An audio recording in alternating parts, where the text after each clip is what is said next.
Want to come say hi, Nolly? Come on up. Come on. Come on.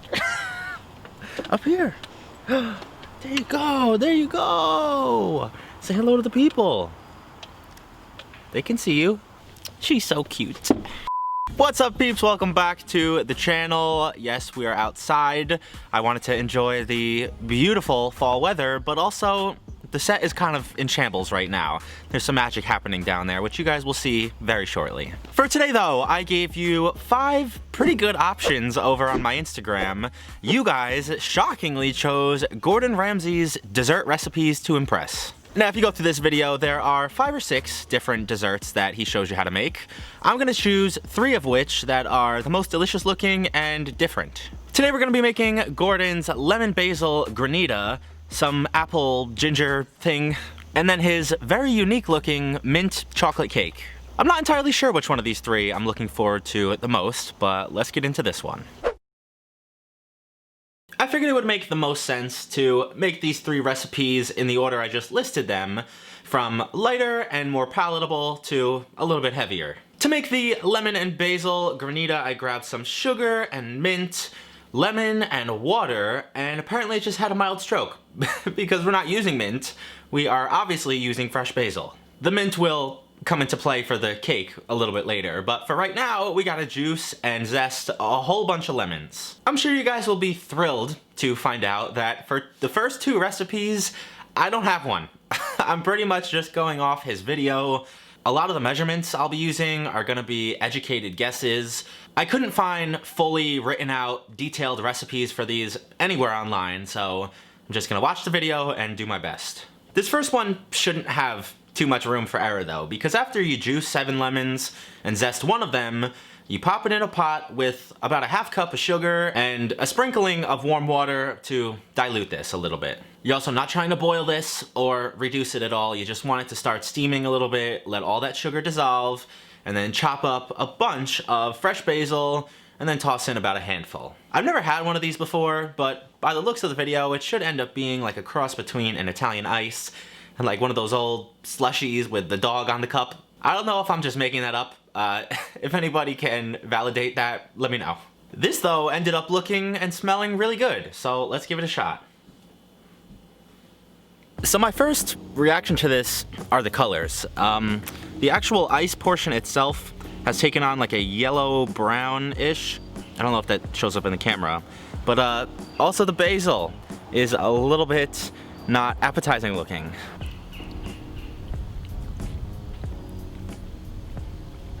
Whoa. This is obviously mostly lemon juice, and that's why it's so strong tasting. I don't know why I wasn't mentally prepared for that. I kind of love how sour this is though, because you're never gonna buy anything from the store or a restaurant that's such a punch in the face. It's gonna be doused in even more sugar. I really like this though. It would be really good in the middle of the summer or in between meals as kind of like a aperitif palate cleanser. This is a pretty decent start though. For our second recipe today, we've got a very delicious looking apple cinnamon ginger dessert of some kind. And to make that, I grabbed some more sugar and 2 different kinds of apples, cinnamon sticks and heavy cream, a stick of butter, a few eggs, some fresh ginger, and a lemon. If you couldn't tell, Gordon really didn't give much of a title or description for this one. Again, I'm just going off the video the best I can, starting with prepping up my fresh ginger and the 4 apples.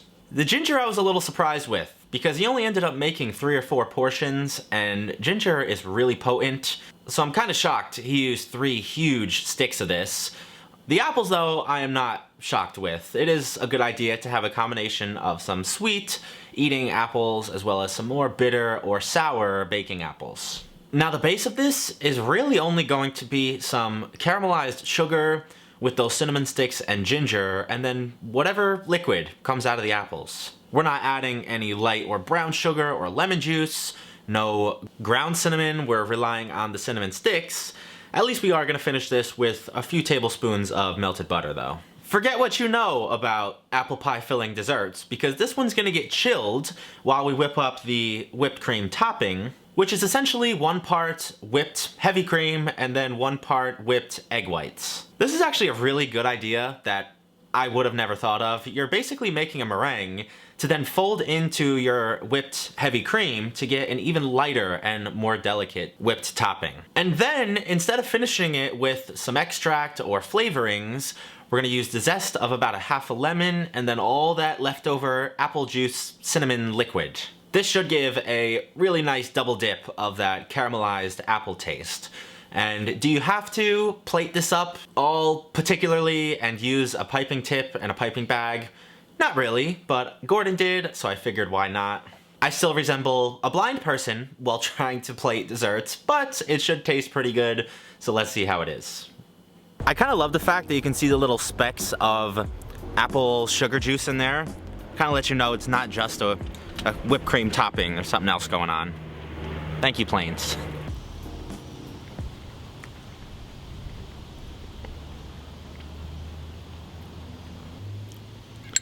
What is going on in here? This might be one of those where my preconceived ideas of how a dessert like this should taste might be getting in the way. The first thing you get is really like bitter, unpleasant notes of something. I don't think that has to do with the lemon zest. I didn't put that much on there. Let me see. Yeah, you don't get it much in the cream.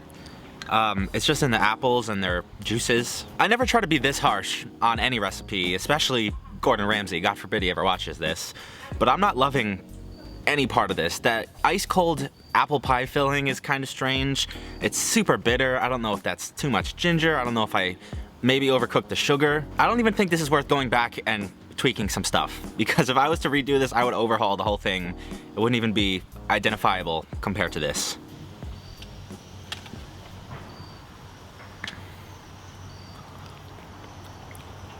Ugh. The third and final recipe of the day is the mint chocolate cake, which is pretty much an inverted version of a mint chocolate chip ice cream. And to make it, I grabbed the rest of my sugar and more heavy cream, 6 eggs and powdered sugar, a little bit of oil and some fresh mint, dark chocolate, butter, and some mint extract. Now, thank God I was able to find a written up recipe for this one over on Epicurious. I will leave the link to that in the description if you want to see it. I don't want to know how me eyeballing and guessing the proportions of ingredients of a cake would have turned out. Unfortunately, for my American friends, this recipe is completely in ounces and grams. So if you don't have a kitchen scale, you're pretty much up a creek for this one. And it does have a whole lot of steps between melting down your chocolate and butter over a double boiler, separating a ton of eggs, whipping those separately before mixing in the warm chocolate mixture. I had to whip up a quick caramel candy with some of that fresh mint that's gonna go into our batter and finish off the garnish on top. I tried to keep that over the heat for much less time than I did in the last recipe, and that set pretty quickly in the fridge, so I shattered those pieces up. To be fair, I guess I now know how literally anyone else in the entire world feels when I'm making recipes in cups and tablespoons and stuff. So shoutouts to you guys for continuing to watch my videos, even though I am very reliant on the stupid measurement systems of America. And speaking of, that's not the only stupid ass backwards thing about America right now. You know what? I'm not even gonna get into it. Now while the cake was baking, I whipped up another whipped topping, this time just heavy cream, sugar, and mint extract. And upon taking my cake out, it has exploded out of my pan. Clearly, I should have used one with higher edges.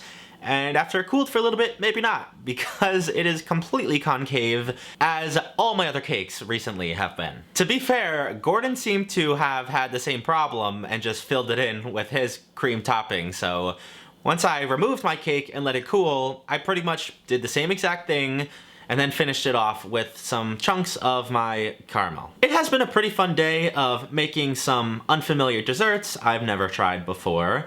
But our third and final course is up, so let's give it a shot.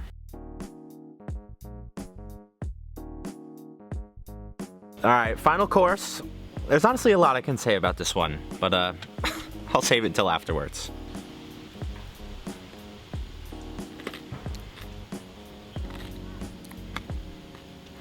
Yes, I'm very happy to report that this is fantastic. I love the texture. It's super light, but also really rich. Like, it packs a punch in flavor. I really love these little minty caramel pieces too. They break really easy. They're not like a traditional hard candy. And that just proves that I don't think I overcooked the caramel in the last one, because I cooked it the same way, basically. I still wouldn't really know how to solve the puffing up and then deflating problem. If anybody out there has an idea, please DM me or let me know in the comments. This is most definitely my favorite one of the day though. I'll be finishing this later. I hope you guys enjoyed today's video. If you did, leave me a big like. Happy October for those of you who enjoy it as much as I do. We got some big things coming this month, so stay tuned for that. Other than that though, have a fantastic weekend, and I'll see you right back here next time. Peace.